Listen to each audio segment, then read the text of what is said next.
Itu je masalah besar di Indonesia, dan video ni saya tujukan kepada Presiden Indonesia. Sebagai Presiden, tolong tengok Bali. Makanan halal sangat susah nak cari kat sini. Apakah Bali tempat sampah kita?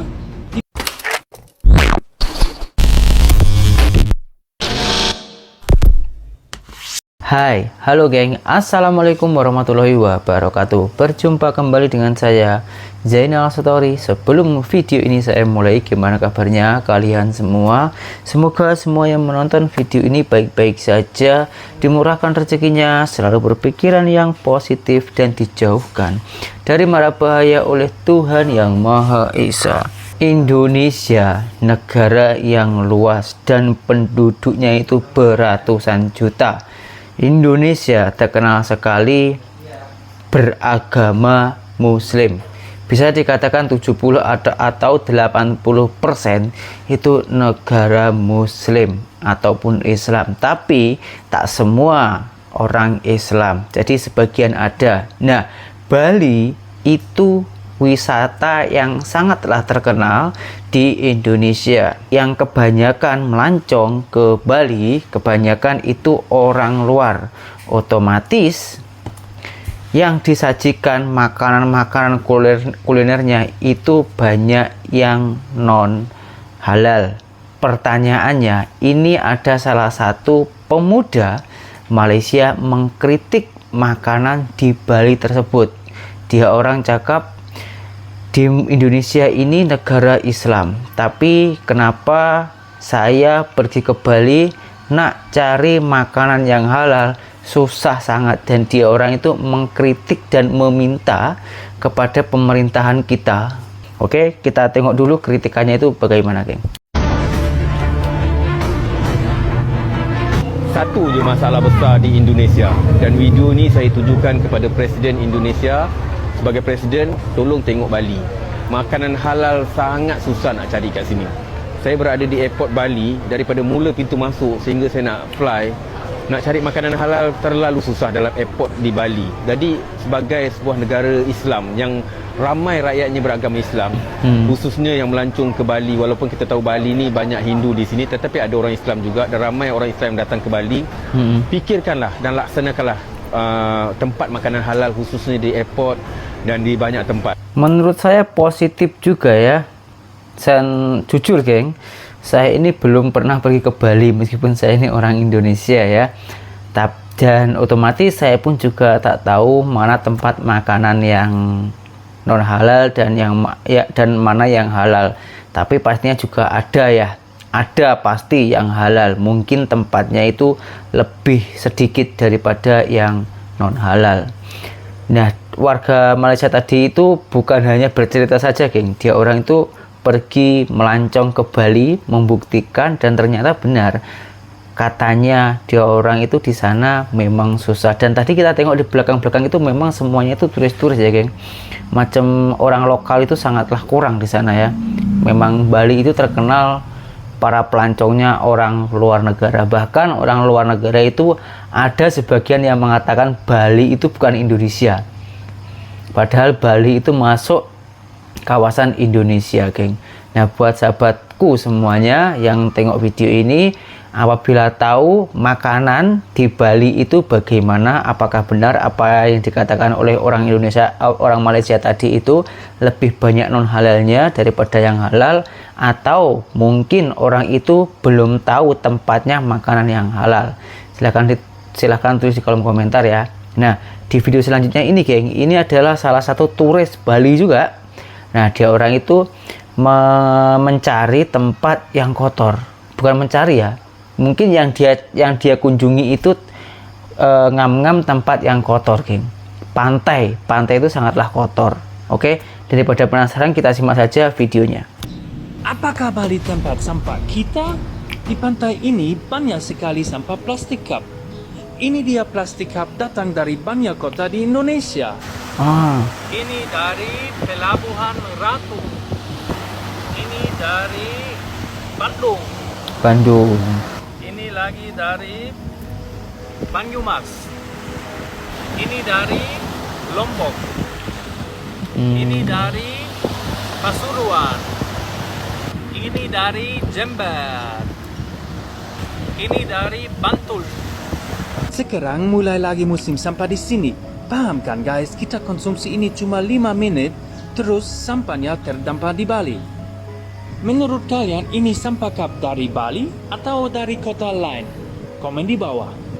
Kalau kita ada ambil itu dari positifnya, bule atau turis ini sangat-sangatlah peduli kepada wisata kita, kan? Dia itu mengingatkan sekaligus menyadarkan kita orang Indonesia itu kalau membuang sampah biar tak sembarangan, biar tempatkan sembarangan. Kamu tengok sendiri tadi itu sampahnya itu ada yang dari Bandung dan lain-lain, berbagai luar kota, dan berkumpullah di Bali, dan orang itu menunjukkan hal itu semua. Tapi kalau ini diambil dari pikiran yang negatif, mungkin kalian seakan-akan membenci si bule atau turisnya tersebut. Kenapa menunjukkan yang buruk-buruknya saja? Case ini lebih kurang macam case-nya turis Malaysia yang ke Indonesia, lalu yang telah viral dihujat oleh seluruh Indonesia karena mengatakan di Indonesia itu kotor. Mungkin ya seperti itu. Tapi kita ini ambil yang positifnya saja ya, geng. Jadi semoga saja warga saya Indonesia itu lebih kesadaran dirinya, geng, apabila membuang sampah pada tempatnya, atau kalau ada tempat pembakaran lebih baik dibakar saja daripada menimbulkan polusi macam itu. Dan sehingga kalau diteruskan macam itu, geng, tak ada lagi orang yang berkunjung ke Indonesia. Yang rugi kita sendiri. Negara tidak dapat kemasukan pelancong, lalu mau membantu masyarakatnya pun juga bingung karena modalnya itu kurang. Jadi ayolah kita bersama-sama untuk membangun negara kita sendiri. Semua itu berawal dari kesadaran diri kita sendiri, cara membuang sampah dan lain-lain, terutama ketertiban lah ya. Nah, di video selanjutnya ini, geng, saya akan memberikan informasi ini tentang bea cukai, geng. Bea cukai luar negara ke Indonesia. Apalagi seperti saya ini PMI ya, pekerja migran Indonesia, itu sangatlah pengaruh. Apalagi saya mau pulang kampung, jadi saya harus mengikuti informasi seperti ini. Katanya sekarang itu lebih ketat lagi masalah pajak atau bea cukai di Indonesia. Nah, pajaknya itu macam mana, kita boleh bawa barang berapa, boleh bawa elektronik yang macam mana, yang harganya berapa. Jom kita simak saja videonya. Baik Maria, kalaupun sudah terlihat ada peningkatan ya untuk yang belanja, nah ini ada informasi untuk Anda yang mungkin suka belanjanya di luar negeri karena sudah harus hati-hati, apalagi untuk just tip mungkin. Jadi pemerintah lewat kantor pelayanan bea cukai kini menerapkan aturan baru yang mengenai pembatasan perlintasan barang penumpang perjalanan dari luar negeri. Ya, ada 5 barang bawaan yang dibatasi jumlahnya oleh pemerintah. Lalu barang apa sajakah yang dibatasi? Berikut kita simak liputan Arbida Dono Sumito dan juru kamera Adam Alamsyah langsung dari Bandara Soekarno-Hatta, Tangerang, Banten. Ya pemirsa, pemerintah dalam hal ini kantor pelayanan bea cukai tipe Madya C Soekarno-Hatta ini menerapkan kebijakan dan aturan baru terkait dengan barang bawaan dari luar negeri. Dan ini berimbas pada penumpang yang membawa barang bawaan dari luar negeri. Lalu bagaimana informasinya? Berikut penjelasannya untuk Anda.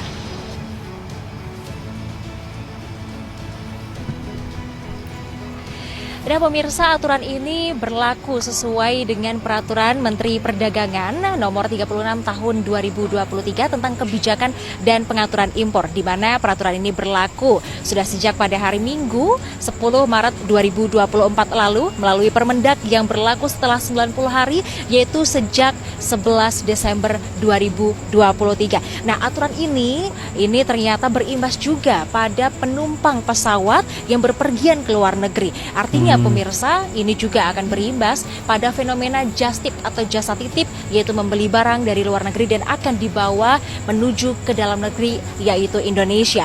Nah, pemerintah ini nantinya akan memperketat dan membatasi perlintasan barang bawaan penumpang dari luar negeri. Kemudian termasuk juga para pekerja migran Indonesia yang nantinya akan kembali ke kampung halaman, yaitu negara Indonesia. Ada 5 barang bawaan pemirsa yang nantinya akan ada batasan jumlah, yaitu ada tas, kemudian alas kaki, kemudian alat elektronik, sepatu, serta barang tekstil. Nantinya jika barang tersebut jumlahnya melebihi batasan yang sudah ditentukan, nantinya pihak dari Bea Cukai Bandara Soekarno-Hatta ini akan mengenakan biaya impor barang secara profesional dan juga secara proporsional. Lalu berapa jumlah batasannya pemirsa? Berikut penjelasannya. Untuk alas kaki ini maksimal 2 pasang per penumpang. Kemudian untuk barang berupa tas ini maksimal 2 buah per penumpang. Kemudian untuk barang tekstil memiliki batas maksimal yaitu 5 buah per penumpang. Untuk alat elektronik sendiri pemirsa ini tiap penumpang maksimal 5 unit dengan total harga $1.500. Untuk beberapa barang elektronik lainnya seperti telepon seluler, kemudian handheld, komputer tablet ini maksimal per penumpang ini hanya boleh membawa 2 unit saja per penumpang. Nah, di dalam Belayet itu pula atau di dalam kebijakan yaitu nomor 36 tahun 2024 tentang kebijakan dan pengaturan impor, ini juga disebutkan bahwa terhadap kegiatan impor atas barang tertentu, importir wajib memiliki perizinan berusaha di bidang impor barang tertentu dari menteri sebelum barang tersebut masuk ke dalam daerah pabean. Nah pemirsa, bagi Anda para penumpang yang akan membawa barang dari luar negeri atau berpergian ke luar negeri kemudian membawa barang kembali ke Indonesia, ini untuk batas jumlah muatan ini tidak berlaku per perjalanan, namun berlaku dalam jangka waktu 1 tahun.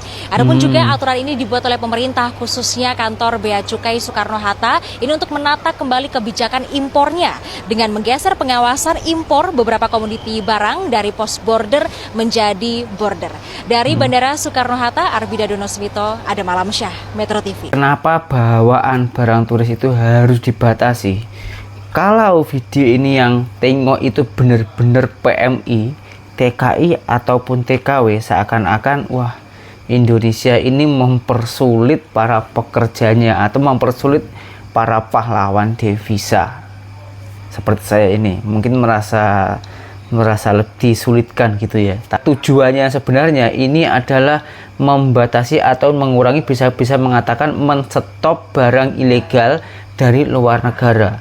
Karena bukan hanya 1-2 orang itu membawa barang ilegal yang ngakunya itu untuk oleh-oleh, tapi sesampai di dalam negeri di Indonesia itu barang dijual lagi. Jadi pemerintah itu menstop itu.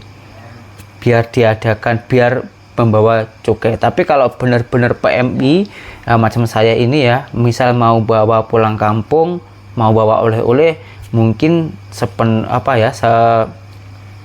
secukupnya saja, nggak mungkin bawa banyak-banyak. Itu kalau benar-benar PMI ya. Ataupun geng, saya mempunyai trik juga ya, kalau kita sebagai PMI lalu mempunyai saudara yang banyak, teringin membagi oleh-oleh ya, kalau saya dari Malaysia biasanya itu bawa Milo dan lain-lain yang di kampung saya itu tidak ada. Meskipun ada yang mungkin rasanya itu berbeda, kita membawa kirim 2 kali geng. Yang pertama itu kita kirim lewat barang saja, barang kotak itu ya, atau paket itu boleh membawa itu. Nanti kalau tak cukup baru kita bawa koper di waktu kita penerbangan. Jadi insya Allah jadi mungkin anak-anak kita, bukan anak, tapi saudara-saudara kita atau keponakan adik-adik kita itu bisa terbagi rata dari oleh-oleh luar negara. Kalau saya sih seperti itu trik saya geng. Kalau kalian gimana, silahkan tulis di kolom komentar, dan semoga video ini bisa menambah wawasan kita, bisa memberikan informasi yang bermanfaat dan lebih kita berpikiran yang positif. Dan berjumpa kembali di video saya yang selanjutnya. Saya Zainal Story, seorang TKI Malaysia. Salam TKI sukses.